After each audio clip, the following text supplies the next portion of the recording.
এই যারা বউলে মার্কেট করেন, আপনি যে কত টাকা ঠকিয়েছেন আজকে শোনেন শোনেন। খালি আপনার বউ যায় যদি একটা কাপড় হাত দিয়ে ধরে, দোকানদার বুঝবার পারছে এটা পছন্দ হয়।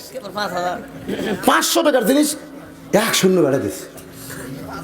আপা সাবুনের মতো আপনাকে মানাবে, পূর্ণিমার মতন সাইজ হবে। 5000 টাকা দেন, লাভ দরকার নাই, কোনো লাভ দরকার নাই। কারে এক শাড়ি লাভ না হলে বেচা যাবে না। বউ বলতেছে দেখো আমাকে আসবার চাও না, আমাকে আসবার দেখছে দেখছা। তখন বলতেছে ভাইজান আপনি যতই বলেন আমি 500 টাকা কম দেবো। স্বামী জিবাত করে 500 টাকার জিনিস 4500 কথা বুঝতেছেন না। স্বামী না ভাই আপনি যতই কম আমি 500 কম দেবো। এই প্যাকেট কর, সারা জীবন লাভ করছি, এক লাভ না কি হবে। হ্যাঁ রে বউ নিয়ে তারা মার্কেট করতেছে আর আমরা ঠকতেছে ভাই। সুবহানাল্লাহ। বউ জানলা দিয়ে দেখতেছে স্বামী আসতেছে, এখনই দাড়ি মোচ চাঁচিছে, টাটকা দাড়ি মোচ চাঁচা। বউ জানলা দিয়ে দেখতেছে 2 মেয়ে সালাম দেবলে, ভাই কেমন আছেন ভাই, একটু ডাহান তো ভাই, আপনার সঙ্গে গল্প করবার চাই। বউ কয় কে রে, আমার স্বামীর সামনে 2টা মেয়ে গল্প করবি? একটাই কারণ আমার স্বামীর দাড়ি মোচ নাই, খালি দাড়ি থাকলে ওরা ভাই না বলে চাচা বলতো। জোরে কোন কথা ঠিক কিনা? চাচা আসসালামু আলাইকুম, আর কোনো কথা বলতো না, কারণ কোন রাস্তার মেয়ে চাচার সাথে কথা বলবার চায়।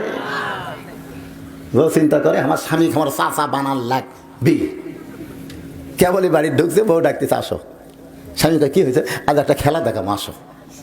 ড্রেসিং টেবিলের সামনে যা বউ বলতে দেখো তোমার মুখ আর আমার মুখ একই মুখ, তোমারও দাড়ি মোচ নাই আমারও দাড়ি মোচ নাই, কি সুন্দর লাগতেছে দেখছে তোমার মুখ আর আমার মুখ। স্বামী খালি মুচকি মুচকি হাসতেছে, দেখ আর পক্ষী কথা বলতেছে। কিছুক্ষণ পর বউ বলতেছে আল্লাহ যদি আমাকে দাড়ি দিত। স্বামী কয় কি কইলা? আল্লাহ যদি আমাকে দাড়ি, এই পাগল মেয়ে মানুষের কোনোদিন দাড়ি মোচ হয়? বউ কয় এই পাগল মরদ মানুষ কোনোদিন দাড়ি মোচ চাচা হয়? তুমি কেমন মরদ, মেয়ে মানুষের মতন সাইজ হয়ে আসো। স্বামী 2 কান ধরে বলতেছে যা আর কোনোদিন খুব ঠেকাবো না রে।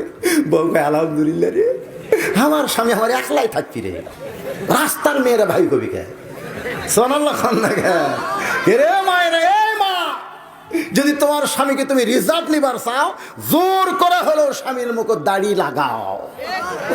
আর দাড়ি যখন রাখবে তখন নবীর কলজার উপর তোমার খুর মারা লাগলো না। দাড়ি নিয়ে যদি কবরে যাবার পারো, তোমার আমলনামা কম হতে পারে, তোমার সুন্নত দাড়ি রেখে নবী তোমাকে উম্মত বলে স্বীকার করে নেবে। কষ্ট পাচ্ছেন মনে মনে? হ্যাঁ দাড়ি চাচারা কষ্ট পাচ্ছেন নাকি? না কষ্ট পাবেন না। আজকে থেকে নিয়ত করেন আল্লাহ পাক আপনাকে রহমত বরকতে হেফাজত করবে। আল্লাহর পাগল বান্দা